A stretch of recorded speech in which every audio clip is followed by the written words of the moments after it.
মোৰ লগত হেৰি হ'ব, যুক্তিতৰ্ক হ'ব।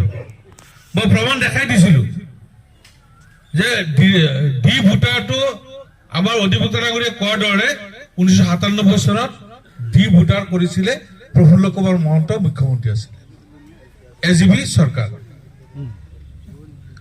আৰু 98 চনত ইন্দ্ৰ কুমাৰ গুজৰাল 1 বছৰ আছিলে প্ৰধানমন্ত্ৰী।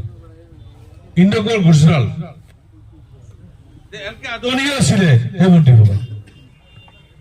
সেই তেওঁলোকে কৰিলে গোটেই ভাৰতবৰ্ষৰ কাৰণে ডিটেনশ্যন কেম্প। যে বিদেশী তেওঁলোকৰ উদ্দেশ্যটো আছিলে এইটো যে বহিৰাষ্ট্ৰৰ পৰা বিদেশত ফুৰিবলৈ আহি যিসকল ঘূৰি নাযায় সেইসকলক ধৰি ডিটেনশ্যন কেম্পত ৰাখি তাৰ পিছত তেওঁলোকৰ বিচাৰ হ'ব। বিচাৰ হোৱাৰ পিছত যদি মুক্তি পায় দেশত ঘূৰাই দিব, নহলে জেলত দিব, কিবা এটা কৰিব। আৰু এইটো আইনটো কৰি 98 চনত এই আইন কৰাৰ পিছত ৰাজ্য চৰকাৰসমূহক দায়িত্ব দিলে যে এইটো প্ৰয়োগৰ কাৰণে যদি কোনো ৰাজ্য চৰকাৰে প্ৰয়োগ নকৰে তেতিয়াহ'লে আৰু জোৰ জুলুম কেন্দ্ৰ নকৰে। কেন্দ্ৰীয় চৰকাৰ কোনো জোৰ জুলুম নকৰে যদি কোনো ৰাজ্য চৰকাৰে এইটো ভাল নকৰে। তো অসমত তেতিয়া আছিলে এজিবি চৰকাৰ। এজিবি চৰকাৰ তেতিয়া কাৰ্যকৰী কৰি দিলে। এই যে কয় তেওঁলোকে উচ্ছেদৰ আইন বোলে কংগ্ৰেছে কৰিছে। আইন কেতিয়া হয়? যেতিয়া কিবা প্ৰয়োজন হয় তেতিয়াহে আইন কৰে। কংগ্ৰেছৰ যদি উচ্ছেদ কৰাৰ প্ৰয়োজন আছিল, যেতিয়া আইন কৰিছিল তেতিয়া উচ্ছেদ কৰিলেহেঁতেন, কংগ্ৰেছে কৰিলেহেঁতেন। কিন্তু কংগ্ৰেছ কৰিছিল নেকি? সম্পূৰ্ণ মিছা ভুৱা প্ৰলোভন দি এই ADF দলে আমাৰ মানুহবিলাকক হাৰাশাস্তি কৰিছে। গতিকে এই প্ৰপাগাণ্ডাবিলাক আৰু ইমান মিছা কথা কয়, মই আচৰিত পাইছো। আৰু ইমান নিকৃষ্ট ৰাজনীতি কৰিব পাৰে। মোৰ ফটো বিকৃত কৰি আধা চুলি ৰাখিছে, আধা চুলি নাইকিয়া কৰি দিছে। মোৰ ফটো একবাৰ হেণ্ডকাপ লগাই পুলিচ দি ধৰাই দিছে। এনেদৰে নিকৃষ্ট ৰাজনীতি যাক কয়। আমি এনেকে কৰিব নোৱাৰো। বিজেপি আৰু ADF এনেকে কৰিব পাৰে। আমি তেনেকে নিকৃষ্ট ৰাজনীতি নকৰো। সমালোচনা কৰক, যুক্তিসংগতভাৱে সমালোচনা কৰক। অসভ্যালি কিয়? গতিকে আপোনালোক প্ৰত্যেকেই এইবিলাকৰ প্ৰতিবাদ কৰিব লাগিব, মুখ খুলি কথা ক'ব লাগিব। যদি মৌনতা অৱলম্বন কৰে তেতিয়া সমৰ্থন কৰা হ'ব। গতিকে মই ভাবো আপোনালোকে এইবিলাক সমৰ্থন নকৰি আপোনালোকে জোৰদাৰ প্ৰতিবাদ কৰিব। তেওঁলোকৰ এই মিছা অপবাদবিলাক নাইকিয়া কৰিব লাগিব। আজি আমি কি অশান্তি আছো চাওক। আজি আমাৰ মাটিৰ অধিকাৰ আছে। মাটি একশৰ মাটিটো পাত্তা নহয়, চৰকাৰী মাটিটো দূৰৰ কথা। এটা মাটি ব্যধিকৰণ কৰিব লাগে নহয়। মই বিধানসভাত কৈছো, আপোনালোকে চাব মোৰ যে আমাৰ নগদ 50,000 আবেদনৰ পিছত মাত্ৰ 1,000 পট্টা দিছে। 49,000 পট্টা দিয়া, তাৰমানে সেইখিনি আমাৰ সম্প্ৰদায়ৰ মানুহ।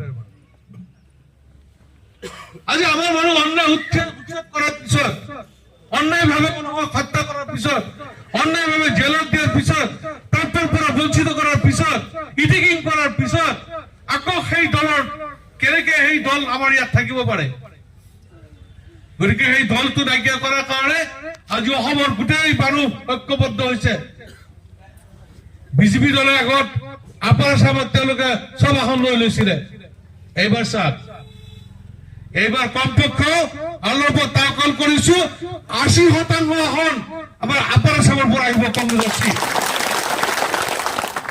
আজি গৌৰৱ গগৈ ডাঙৰীয়া অসম প্ৰদেশ কংগ্ৰেছ কমিটিৰ সভাপতি হোৱাৰ পিছত এই যে আমাৰ দুজন যে গ'ল, এই যে দুজন গ'ল না বিশ্বাসঘাতক, এইটো পচা ডাষ্টবিনত গৈছে। মই কৈছো, মই কেমেৰাটো কৈছো যে এইবিলাক পচি যোৱা বস্তু ডাষ্টবিনত গুচি গৈছে। এইবিলাক আৰু সমালোচনা কৰিব নালাগে। চাব তেওঁলোকৰ দেহাটো কি হয়। তেওঁলোকে দলটোক বিকৃতি কৰি দলক বিক্ৰি কৰি চলি আছিলে তুই 2 ৰাউন্ড 2 বুলি দি গতিকে এটা চাফা এটা কংগ্ৰেস টিকা আৰু আজি লাখ লাখ মানুহ ওলাই আহিছে আপোনাৰ সবৰ পৰা আপোনাৰ সব কংগ্ৰেছৰ ফালে গৌৰৱ গগৈৰ পক্ষত গৌৰৱ গগৈ যতে যায় চাবচোন কিমান মানুহ হয় তাতকে আমাৰ মুছলমান মানুহ যায় নেকি গতিকে আপোনাৰ সবৰ পৰা এবাৰ 80,000 মানুহ আহিব আৰু সেইটোৱে আমাৰ মুখ্যমন্ত্ৰী হিমন্ত বিশ্ব শৰ্মাৰ মনৰ কামনি হৈছে তেতিয়াও তেতিয়া আৰু মুখ্যমন্ত্ৰী হ'ব নোৱাৰে তাৰ কাৰণে এই যে আমাৰ পইচাবিলাক তেওঁ কিনি নি মানে মানুহৰ মাজত এটা হেৰি ধাৰণা দিব বিচাৰিছে যে কংগ্ৰেছৰ বিলাক চব গুচি গৈ আছে ভ্ৰান্ত ধাৰণা এটা দিব বিচাৰি আছে গতিকে সেইবিলাক আপোনালোকে নাভাবিব সেইবিলাক আপোনালোকে নাভাবিব মনটো দুৰ্বল নকৰিব হট সাহসে আপোনালোকে আগুৱাই যাওক ইনশাআল্লাহ অসমত কংগ্ৰেছৰ চৰকাৰ এবাৰ হ'বই আৰু মোৰ এটা অনুৰোধ আপোনালোকৰ ওচৰত থাকিব মোৰ যি সপোন আছিলে মোৰ যি আশা আছিলে যে ৰূপীকৰণক নতুন ৰূপত সজাই তোলাৰ কাৰণে সেইখিনি মই নোৱাৰিলো আদৰা হৈ গ'ল মোৰ সপোনবিলাক আদৰা হৈ গ'ল চৰকাৰটো নাপালো তাৰ কাৰণে আজি বিধানসভাত বাৰে কোৱাৰ পিছতো মুখ্যমন্ত্ৰীয়ে নিজে প্ৰতিশ্ৰুতি দিছে সদনত ৰূপী কলেজৰ চায়েন্স চিষ্টেমটো দিব আপোনালোকে যদি ছচিয়েল মিডিয়াত দেখা পাইছে নিশ্চয় আপোনালোকে ঘৰত আছে মুখ্যমন্ত্ৰীয়ে নিজে প্ৰতিশ্ৰুতি দিছে যদি আমাৰ ৰূপী মহাবিদ্যালয়ত বিজ্ঞান শাখাটো দিব ফাইল সব প্ৰচেছ হ'ল লাগি দৌৰি বহি সব কৰিলো ফাইনেন্সত গ'ল আৰু ফাইনেন্সৰ পৰা ঘূৰি আহিল আমাৰ দুটা কলেজতে বিজ্ঞান শাখা আৰু বাণিজ্য শাখা দিয়াৰ কাৰণে চৰকাৰক কিমান অনুৰোধ কৰিলো নোৱাৰিলো আজি আমাৰ ল'ৰা ছোৱালীবিলাকে বিজ্ঞানত পঢ়িবলৈ বেলেগত যায় চিট নাপায় পিছত আৰ্টছত পঢ়ে শিক্ষাৰ ব্যৱস্থা আমাৰ কৰিব লাগিব যদি আমৰা ৰহম কৰে সৰকাৰ পাও ইনশাআল্লাহ 3টা শাখাৰ নহয় ৰূপহীন ৰূপহীন বিশ্ববিদ্যালয় কৰাৰ প্ৰচেষ্টা কৰি বিশ্ববিদ্যালয় কৰিব লাগিব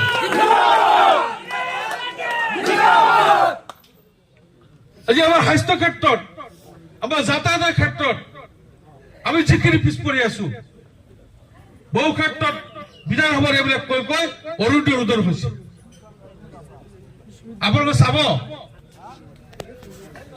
আৰু কোনোদিন মই বিধানসভাত কোনো কথা এৰি দিয়া নাই যুক্তিসংগতভাৱে মই বিতৰ্ক কৰি গৈছো আৰু এই যে মানুহক অনলাইন কৰিলে যে পাপৰ যে বিচাৰ আছে আজি এই আমাৰ হেৰি পৰা আহিছিলে ৰিপৰ্টাৰ ব্ৰহ্মণ গুৱাহাটীৰ পৰা আহিছিলে মই তাত কৈ দিলো কথাটো নুমল ভূমি ডক্টৰ নুমল ভূমি তেওঁ গুৱাহাটী মেডিকেল কলেজৰ এছিষ্টেণ্ট প্ৰফেচৰ আছিলে মেডিচিনৰ ভাল ডক্টৰ আছিলে তেওঁ এইটো চাকৰি এৰি বিজেপিৰ এমএলএ হৈ আহিলে বিজেপিয়ে তেওঁক উপাধ্যক্ষ বনাই দিলে উপাধ্যক্ষ ভাল পদ উপাধ্যক্ষ বনাই দিলে তাৰপিছত মোক ফচাবৰ কাৰণে মুখ্যমন্ত্ৰীৰ পৰামৰ্শ লৈ মোৰ ওপৰত কেছ কৰিলে কি কৰিলে গোটেই বিজেপিৰ এজিপিৰ তেওঁলোকৰ পক্ষৰ যিবিলাক বিধায়ক আছে মন্ত্ৰী আছে মুখ্যমন্ত্ৰী সবেই সদনত মোক এৰেষ্ট কৰিব লাগে বুলি একেবাৰে থিয় হৈ হুলস্থুল কৰিছিলে ধৰা দিছিলে কৰিছিলে আপোনালোকে দেখা পাইছে নে নাই মুখ্যমন্ত্ৰীও কৰিছিলে মন্ত্ৰীসকলেও কৰিছিলে এমএলএসকলেতো কৰিছিলে মই হতাশ হোৱা নাছিলো এটাই জানো মই প্ৰত্যেক দিন মই য'তেই যাওঁ 2 ৰাকাত সালাতুল হাজত নামাজ পঢ়ি আল্লাহৰ ওপৰত তাৱাক্কুল কৰি যাওঁ মোৰ বিশ্বাস আছে যে আল্লাহ তাআলা মোক কেতিয়াও কাৰণ অন্যায়ৰ বহুমতি অন্যায় মোক কৰিব নোৱাৰে মই তাতে বহি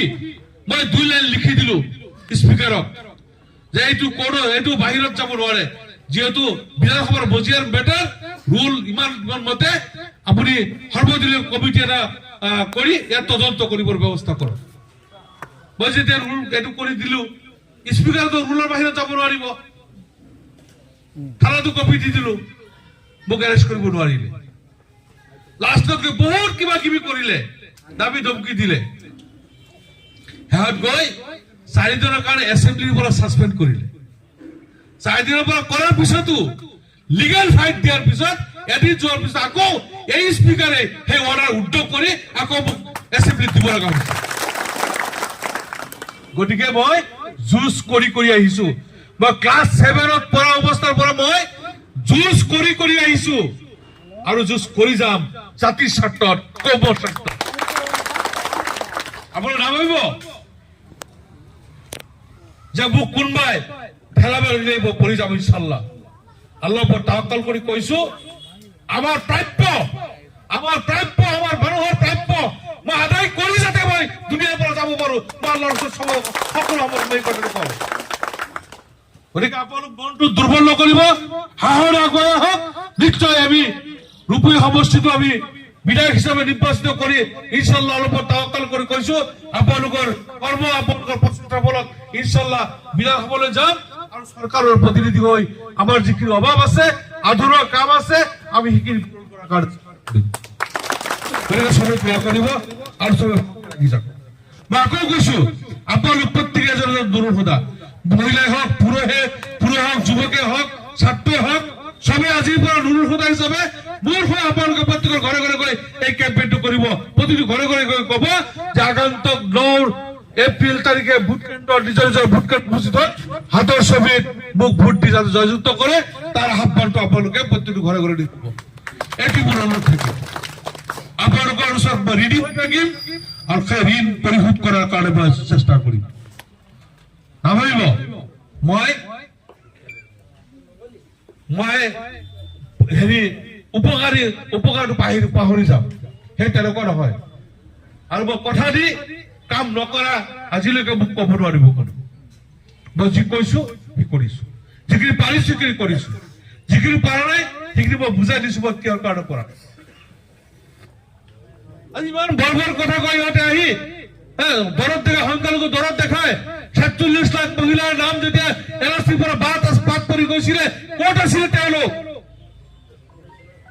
বৃত্তি বছৰৰ কেজিতে সুপ্ৰিমকোৰ্টত চলিছিলে 1971 আৰু 51 চন। 51 চন হ'ব লাগে বুলি কেছ কৰিছিলে। আমি কৈছিলো 71 হ'ব লাগে। এই কেছত আমি 5জন উকিল দিছিলো, ADF এজন উকিল দিছিলে। আৰু যেদিনা হিয়াৰিং আছিলে, এই হিয়াৰিঙৰ দিনা তেওঁলোকৰ উকিল দুষ্মন্তভাৱে এবচেণ্ট, হেৰি কোৰ্টত নাই। এডভোকেট চাবে আছে, শুনক।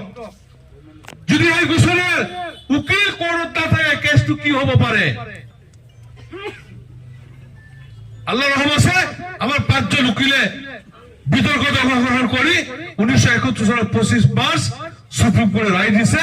আমি এটা এই যে আমাক আগতে বাংলাদেশী বুলি কৈছিলে, বিদেশী বুলি কৈছিলে, এতিয়া সেইটো ক'ব নোৱাৰে, সেইটো কোৱা বন্ধ হৈছে। এতিয়া অচিনাকি মানুহ হৈছো, এতিয়া অচিনাকি মানুহ।